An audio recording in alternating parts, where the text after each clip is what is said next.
Welcome to 24 News Channel. Let to show you about the hot news that has been taking around the world.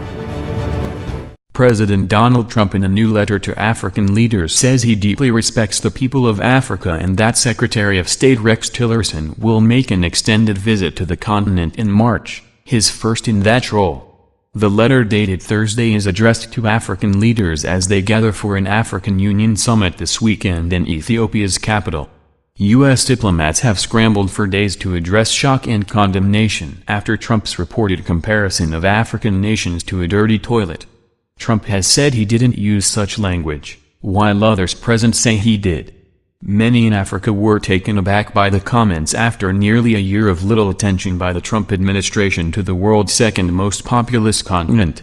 Concerns have been widespread over proposed deep cuts to U.S. foreign aid and a shift from humanitarian assistance to counterterrorism. Trump's letter, seen by the Associated Press and confirmed by two U.S. officials, says the U.S. profoundly respects the partnerships and values shared by the U.S. and Africans and that the president's commitment to strong relationships with African nations is firm.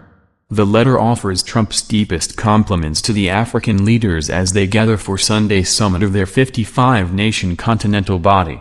It also notes that U.S. soldiers are fighting side by side against extremism on the continent and that the U.S. is working to increase free, fair and reciprocal trade with African countries and partnering to safeguard legal immigration.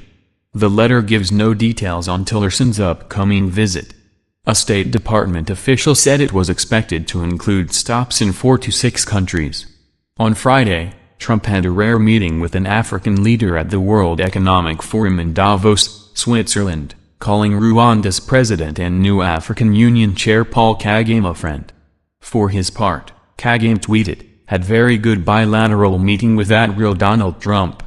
The Rwandan government said Kagame had observed that many of the world's fastest-growing economies are in Africa. Neither side referred to Trump's vulgar comment.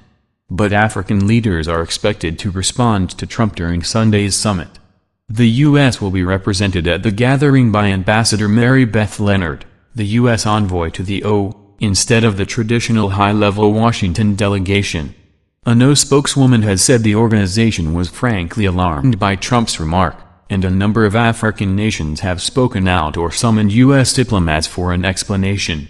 Ugandan President Yoweri Museveni, however, countered by expressing his love for Trump and saying he should be praised for not mincing his words. Dozens of former U.S. ambassadors to African countries wrote a letter to Trump expressing deep concern over his comments and asking him to reconsider.